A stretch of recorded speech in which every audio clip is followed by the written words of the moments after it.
Assalamualaikum warahmatullahi wabarakatuh. Selamat datang di obrolan terkini bersama Mas Budi terkait dengan beberapa hal meliputi pemasyarakatan. Saudara-saudara sekalian, para sahabat pemasyarakatan, ketika kita berbicara tentang pemasyarakatan, maka orientasi kita selalu akan mengarah kepada sebuah bangunan segi empat yang berdinding bertembok tinggi dengan menara pengawas di setiap sudutnya, dan di sana berpenghuni para orang-orang yang tengah menjalani pidana maupun mereka yang tengah menjalani masa penahanannya di rumah tahanan negara.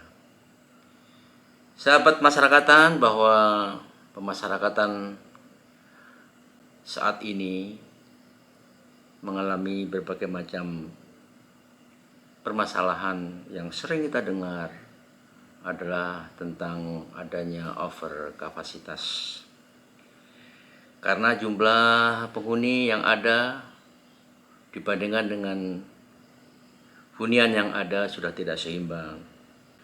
Untuk itu, sebelum kita membahas lebih jauh tentang pemasyarakatan, saya akan mencoba dalam perkenalan pertama kali ini tentang apa itu sebenarnya pemasyarakatan. Ketika orang ditanya tentang pemasyarakatan, maka tentu setiap orang akan mempunyai definisi tersendiri.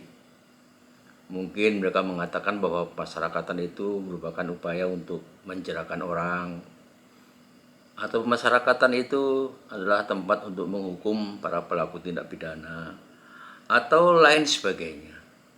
Namun demikian, saya mencoba untuk memberikan gambaran sedikit tentang apa itu sebenarnya pemasyarakatan di Indonesia.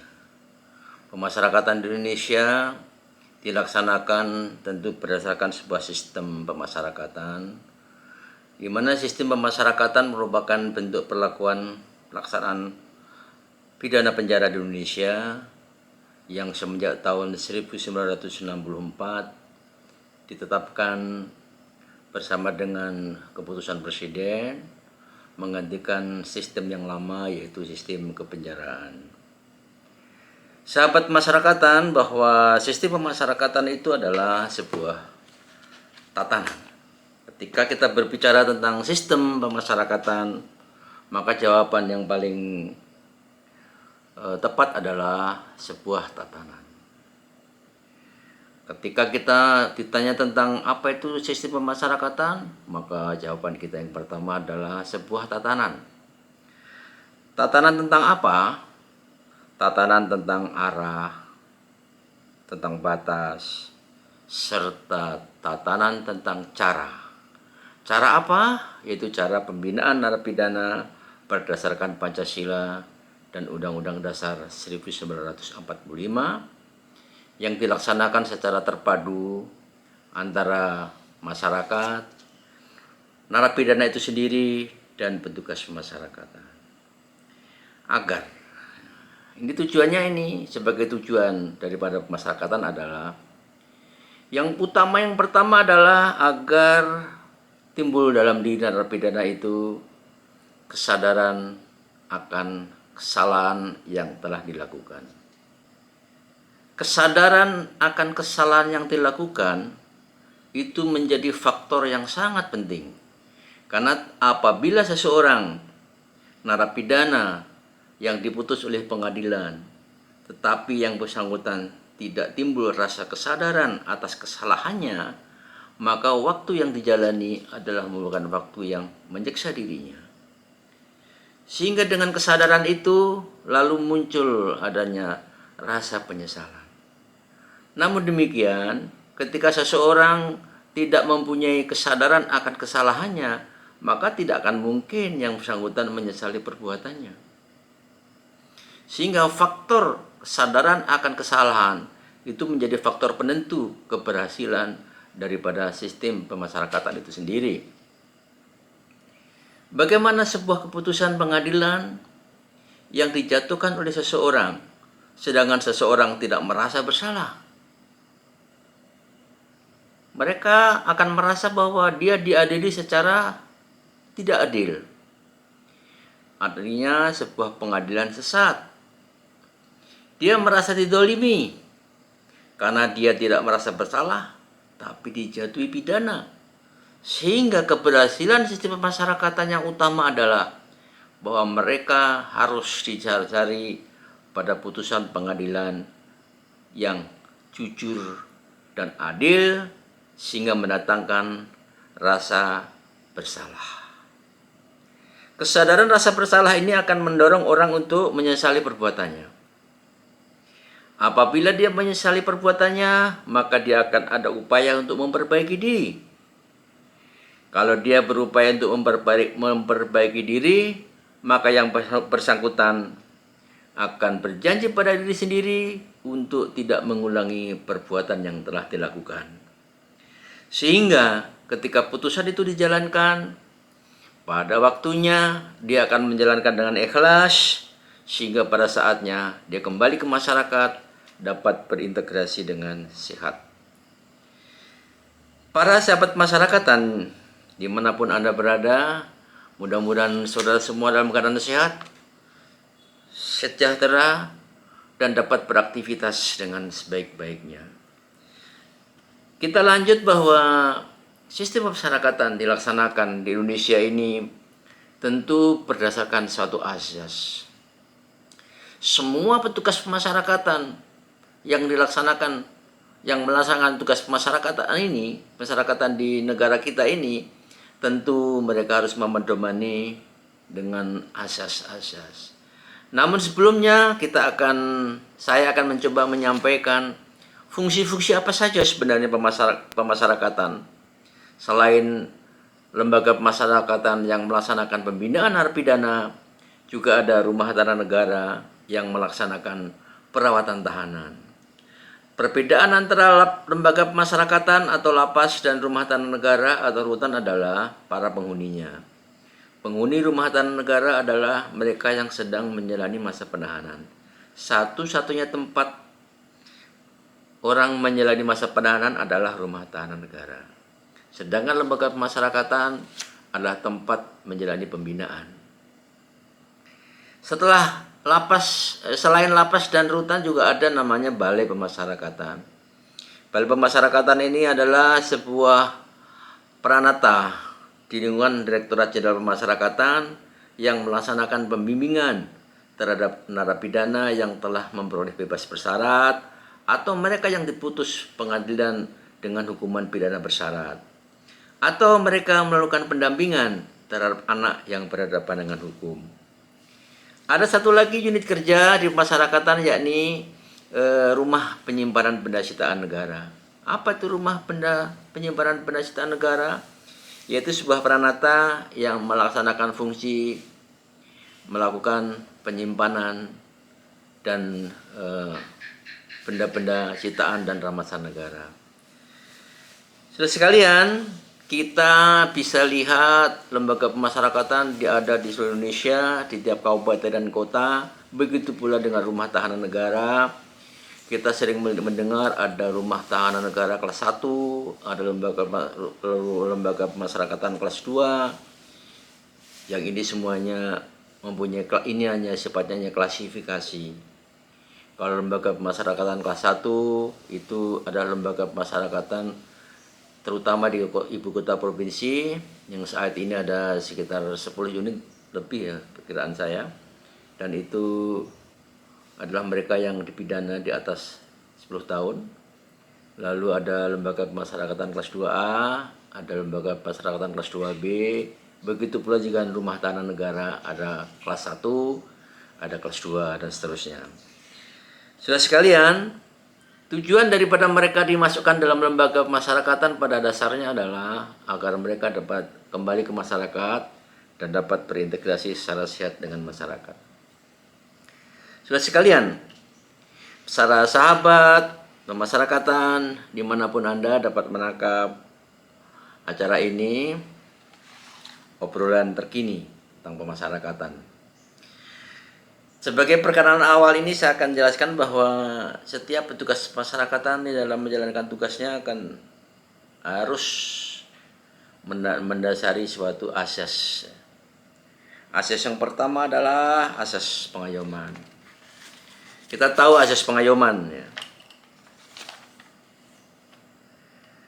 Jadi sudah sekalian, apa yang dimaksud dengan asas pengayoman di sini? Asas pengayoman adalah lembaga pemasyarakatan memberikan pengayoman kepada warga binaannya agar yang bersangkutan tidak mendapatkan perlakuan kekerasan maupun perlakuan lain yang tidak sesuai dengan ketentuan, baik oleh petugas maupun oleh sesama penghuni. Pengayoman juga mempunyai arti bahwa dengan dimasukkannya yang bersangkutan di dalam lembaga pemasyarakatan, maka masyarakat diayomi atas diulanginya perbuatan kriminal yang dilakukan oleh narapidana. Asas yang kedua yang penting sekali di sini adalah persamaan perlakuan dan pelayanan. Sering kita mendengar bahwa perlakuan pelayanan di lapas itu terjadi diskriminasi. Ada narapidana tertentu mendapatkan perlakuan yang luar biasa, yang dapatkan kamar mewah ataupun kamar yang spesial dengan fasilitas yang lebih. Ada juga mereka yang mendapatkan izin pulang ke rumah atau lain sebagainya tanpa melalui prosedur. Namun demikian, ada juga di balik mereka ada orang yang harus tidur berhimpit-himpitan di dalam kamar yang sangat terbatas, atau hak-hak mereka tidak diberikan karena ada transaksi tertentu. Nah, perlakuan persamaan pelayanan dan perbedaan perlakuan dan pelayanan ini menjadi salah satu asas yang harus dipedomani, sehingga setiap petugas harus menerapkan ini. Tidak diperkenankan sama sekali apabila sebuah lembaga pemasyarakatan melakukan diskriminasi dalam perlakuan dan pelayanan, maka yang bersangkutan bisa dikenakan sanksi dengan dengan akibat daripada tidak memperlakukan penghuni berdasarkan perlakuan dan pelayanan yang sama. Asas yang ketiga adalah penghormatan akan harkat dan martabat manusia. Sahabat masyarakatan dimanapun Anda mengikuti acara ini, penghormatan akan harkat dan martabat manusia ini menjadi hal yang sangat penting.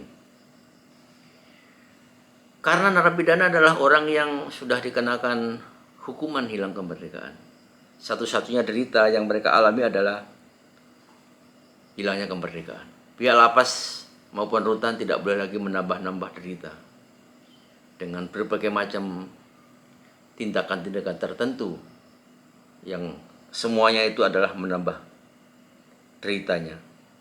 Sehingga harkat dan martabat orang harus tetap dihargai.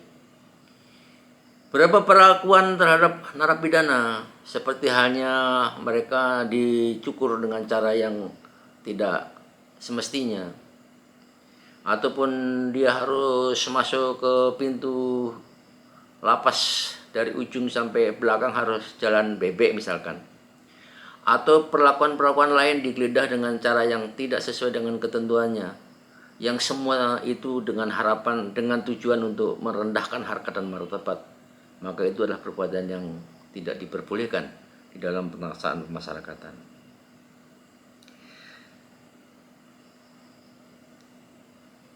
Asas berikutnya adalah bahwa apa yang terjadi di dalam lapas yang dilakukan itu adalah berasaskan pendidikan dan berasaskan pembimbingan. Tidak boleh ada pekerjaan yang diberikan atau kegiatan yang diberikan kepada mereka itu tidak ada nilai-nilai pendidikan maupun tidak ada nilai-nilai pembimbingan.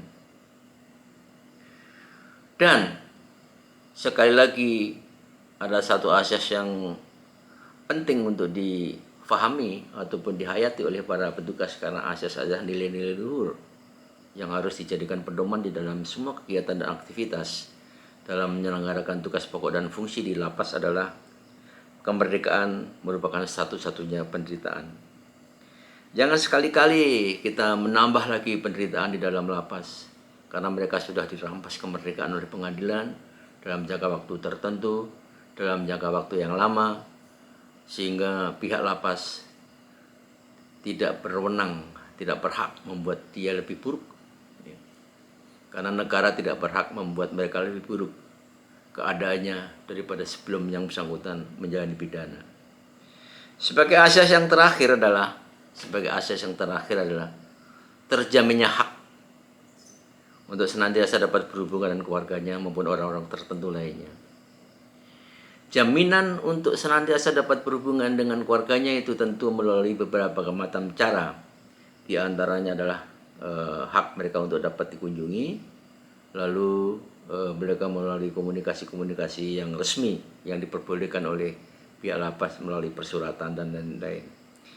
Itulah yang saya maksudkan dengan asas-asas ataupun nilai-nilai dasar yang harus dijadikan pedoman bagi petugas masyarakatan maupun rumah tahanan negara. Sahabat masyarakatan dimanapun Anda semuanya, tadi saya sepintas telah menyampaikan tentang asas-asas pemasyarakatan, yakni nilai-nilai luhur yang harus dipedomani oleh semua petugas masyarakatan. Ada beberapa hal yang sangat penting tadi saya sampaikan. Di antaranya adalah asas pengayoman, asas persamaan perlakuan, asas penghormatan atas harkat martabat manusia. Satu-satunya derita adalah hilangnya kemerdekaan. Dan untuk berikutnya coba saya akan sedikit menjelaskan tentang hak ya. Lalu bagaimana dengan hak narapidana? Meskipun yang bersangkutan itu telah dirampas kemerdekaannya di dalam lapas untuk menjalani pidana sampai batas waktu yang telah ditetapkan oleh pengadilan,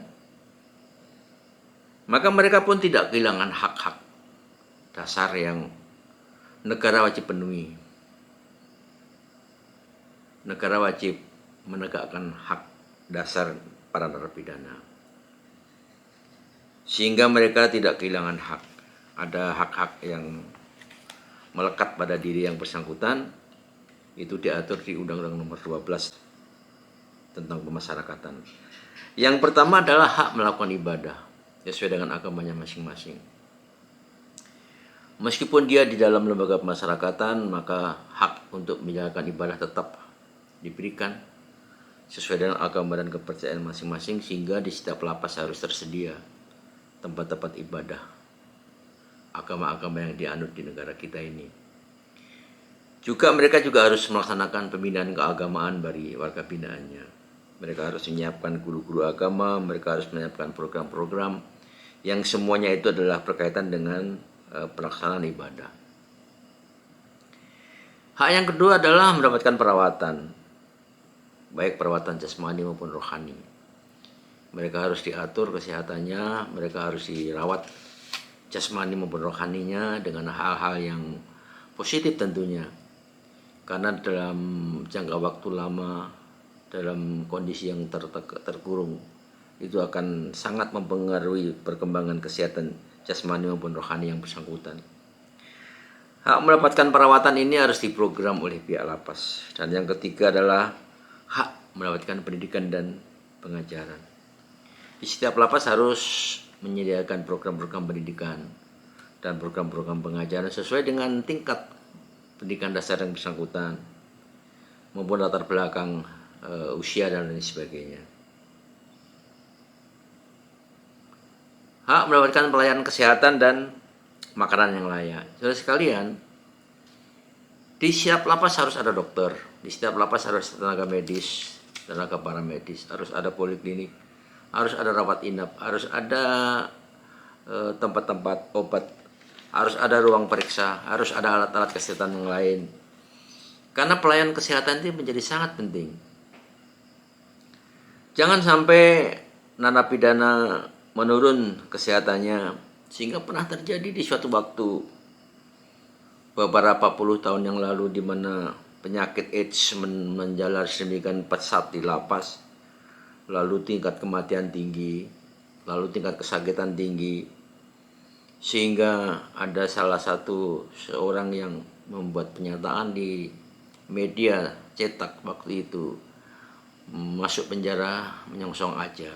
Nah, ini masuk penjara menyongsong ajal ini adalah karena pelayanan kesehatan yang buruk sehingga mengakibatkan derajat kesehatan menurun sehingga narapidana mudah terserang penyakit menular dan tentu angka kematian akan tinggi. Angka kematian di lapas diharapkan lebih rendah daripada angka kematian di masyarakat per 1.000 penduduk. Ya, mudah-mudahan saja dengan tingkat pelayanan kesehatan dan pemberian makanan sesuai dengan standar gizi yang ada, maka yang bersangkutan dapat menjalankan hukumannya dengan baik, kembali ke rumah masing-masing dalam kondisi sehat, tidak mengalami cacat maupun sakit yang membuat dia justru semakin buruk kondisinya. Hak yang berikutnya adalah hak menyampaikan keluhan. Saudara sekalian, keluhan-keluhan yang dialami oleh para narapidana tentu akan banyak sekali. Baik keluhan terhadap putusan yang dijatuhkan, tentang ketidaktahuan dia tentang kapan yang bersangkutan bebas, tentang ketidaktahuan yang bersangkutan tentang hak-hak apa yang dimiliki, tentang ketidaktahuan bagaimana kondisi keluarganya, dan lain sebagainya, sehingga yang bersangkutan mempunyai keluhan-keluhan yang disimpan karena tidak tahu bagaimana menyalurkan keluhannya itu, sehingga pihak lapas harus menyediakan sarana bagaimana agar narapidana dapat menyampaikan keluhannya dengan secara baik. Hak berikutnya adalah mendapatkan bahan bacaan. Bahan bacaan itu dan mengikuti siaran televisi siaran yang tidak dilarang ya. Media yang dilarang tidak boleh tentunya dimasukkan ke dalam lapas, sehingga media-media yang tidak dilarang diperbolehkan. Koran-koran media cetak yang boleh disiarkan maupun media elektronik yang lain dengan siaran-siaran terbatas itu diperbolehkan.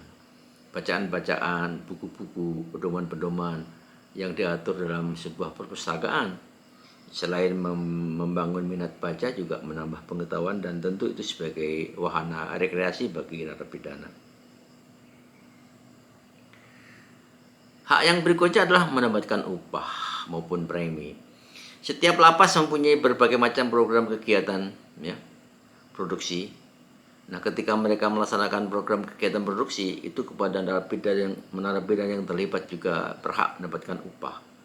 Meskipun upah itu tidak seberapa, namun demikian itu sebagai jerih payah yang bersangkutan. Sebuah lapas yang bekerja sama dengan pihak ketiga lalu membuat produksi yang massal, yang bikin macam-macam produksi yang dapat menghasilkan uang, maka yang bersangkutan harus diberikan upah. Dan upah itu adalah disimpan yang nanti pada saatnya bisa diserahkan kepada pihak keluarganya. Hak berikutnya adalah menerima kunjungan. Menerima kunjungan menjadi hak yang sangat-sangat diharapkan. Satu-satunya hak yang diinginkan, satu-satunya kondisi yang sangat menyenangkan bagi narapidana adalah ketika menerima kunjungan. Kunjungan bagi dua keluarganya, kunjungan dari penasihat hukumnya maupun kunjungan dari orang-orang tertentu lainnya. Ketika dia dikunjungi, maka harkat dan martabat dia sebagai manusia akan tumbuh kembali. Dia yang selama ini dipanggil dengan namanya saja, tapi ketika berkunjung keluarganya dia akan dipanggil kakek, dia akan dipanggil ayah, dia akan dipanggil om, dia akan dipanggil bapak atau ibu oleh anaknya, sehingga kembali lagi harkat dan martabat dia sebagai manusia muncul. Hak yang selama ini menjadi ramai yang selalu dibicarakan adalah yang sangat diharapkan selain hak kunjungan adalah hak memperoleh pengurangan hukuman atau remisi. Kita sering mendengar bahwa setiap saat lapas memberikan remisi. Dan kadang-kala masyarakat juga dengan a priori mengatakan bahwa pihak lapas telah obral remisi. Pihak kementerian obral remisi. Padahal sebenarnya saudara sekalian, remisi adalah satu-satunya harapan bagi narapidana untuk segera dia bisa kembali ke keluarganya. Apa itu remisi? Nah, remisi itu sebenarnya adalah satu pemaafan ya. Pemaafan negara kepada warga negaranya yang telah melakukan perbuatan salah dan bentuk maaf itu adalah berupa pengurangan masa menjalani pidana. Itu di mana diatur remisi itu? Nah, remisi itu diatur dengan keputusan presiden. Karena semenjak Indonesia merdeka, maka remisi itu selalu diatur dengan keputusan presiden sampai hari ini. Bagaimana besarnya remisi? Bermacam-macam ya. Untuk tahun pertama dia bisa dapat 1 bulan. Untuk tahun kedua dia dapat 3 bulan. Untuk tahun ketiga dia dapat 4 bulan dan seterusnya. Sehingga untuk taat ini berdasarkan remisi berdasarkan keputusan presiden nomor 174 tahun 99, remisi yang paling besar diberikan kepada narapidana adalah 6 bulan. Nah, ada 3 jenis remisi. Di sini adalah remisi umum yang diberikan setiap tanggal 17 Agustus dan remisi khusus diberikan setiap hari besar keagamaan. Di antara remisi umum tersebut ada namanya remisi tambahan. Remisi tambahan itu sepertiga daripada remisi umum diberikan ketika yang bersangkutan membantu kegiatan lapas maupun dia telah melaksanakan hal-hal yang berkaitan dengan kemanusiaan. Contohnya yang bersangkutan telah menjadi donor darah. Dia memberikan donor darah dalam 4 kali dalam setahun, maka dia akan dapat sepertiga dari remisi umum. Donor darah maupun donor anggota tubuh, organ tubuh, itu bisa diberikan dan itu bisa dapat remisi. Selain mendapatkan remisi juga yang bersangkutan mendapatkan kesempatan untuk berasimilasi. Apa itu asimilasi? Asimilasi adalah pembinaan narapidana di luar tembok. Dia dapat sekolah di luar, dia dapat bekerja dengan pihak ketiga di luar, dia bisa mengunjungi keluarganya, dia bisa beribadah di luar, tetapi dia harus kembali lagi ke dalam lapas. Siapa saja yang bisa mendapatkan asimilasi adalah mereka yang setelah menjalani setengah masa pidana. Setelah menjalani setengah masa pidana. Nah, hak berikutnya adalah mendapatkan pembebasan bersyarat. Pembebasan bersyarat ini bukan bebas, tapi dia dikeluarkan dari lapas untuk kembali ke masyarakat dalam rangka pembinaan ekstramural, artinya pembinaan di luar tembok. Tapi dia tetap tinggal di rumahnya, dia dapat bekerja, dia dapat melaksanakan aktivitas apapun, hanya dia wajib lapor misalkan sebulan sekali, dan waktunya dia bisa mendapatkan pembebasan bersyarat apabila dia sudah menjalani 2/3 masa pidana. Ada juga yang namanya cuti menjelang bebas. Cuti menjelang bebas itu besarnya sama dengan remisi terakhir. Yang bersangkutan misalkan dapat remisi terakhir 6 bulan, maka sebelum 6 bulan dia bebas, dia bisa diberikan cuti.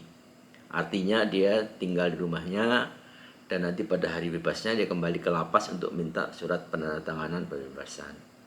Nah, orang-orang yang narapidana yang sedang menjalani pembebasan bersyarat maupun cuti menjelang bebas ini selama di luar dibimbing ya. Bahwa pembebasan bersyarat maupun cuti menjelang bebas itu bukan bebas, tapi mereka menjalani pembimbingan atau pembinaan ekstramural, itu pembinaan di luar tembok. Hak yang terakhir adalah hak lain-lain. Apa itu hak lain-lain? Hak lain-lain adalah hak politik, hak memilih, dan hak keperdataan lainnya. Hak politik di sini adalah hak bahwa setiap narapidana masih punya hak politik. Dia masih bisa mempunyai hak untuk mengikuti pemilihan daerah. Dia berhak untuk mengikuti pemilihan anggota legislatif. Dia berhak untuk mengikuti pemilihan presiden. Ini hak-hak politik yang bersangkutan tidak hilang. Hak memilih, ya, memilih anggota legislatif. Dan hak keperdataan lainnya, yakni dia dapat izin untuk menjadi wali nikah anaknya, ataupun menghadiri keluarganya yang meninggal dunia atau yang sakit keras. Hak politik ini, hak lain-lain ini dilaksanakan oleh pihak lapas dengan sebaik-baiknya agar yang bersangkutan terpenuhi haknya. Namun demikian sering pelaksanaan hak politik ini disalahgunakan, digunakan kesempatan untuk yang bersangkutan melarikan diri ataupun menghilang, sehingga tidak bisa meneruskan hukumannya secara baik. sebagai risiko ya. Risiko tertinggi dari seorang narapidana adalah melarikan diri. Sehingga kewajiban lapas yang utama adalah melaksanakan pembinaan narapidana agar dia betul-betul dapat melaksanakan pembinaan dengan sebaik-baiknya dengan tidak ada keinginan untuk melarikan diri. Karena apabila dia melarikan diri, maka sisa hukuman yang harus dijalani itu tetap menjadi hutang. Kapanpun yang bersangkutan ditangkap harus kembali menjalani sisa hukuman. Sehingga ketika yang bersangkutan melarikan diri, maka dia akan mempunyai sisa hukuman yang menjadi tanggungan. Dan sewaktu-waktu ada persoalan baru, maupun sewaktu-waktu dia tertangkap, maka dia harus menjalani sisa hukuman. Rekan-rekan sekalian, para sahabat masyarakatan, sedikit gambaran tentang pemasyarakatan telah saya sampaikan. Meskipun banyak hal yang ingin saya sampaikan, namun karena kesempatan kali ini cukuplah kita sebagai gambaran awal bagaimana kita akan berbincang-bincang dengan pemasyarakatan terkait isu-isu terkini, yang tentunya sebelum kita membicarakan tentang isu-isu terkini, kita berbicara dulu tentang landasan dasar daripada pemasyarakatan. Kiranya cukup sekian saja apa yang dapat saya sampaikan pada pertemuan kali ini. Bila ada hal-hal yang ingin disampaikan, saudara bisa menghubungi melalui email saya maupun nomor WhatsApp saya. Nanti akan saya jelaskan, dan kita akan ketemu dalam kesempatan lain untuk berdiskusi tentang hal-hal lain yang mungkin lebih kekinian, isu-isu yang sedang up to date. Dan apabila ada kesalahan, saya minta maaf. Selamat sore, sampai ketemu di lain kesempatan.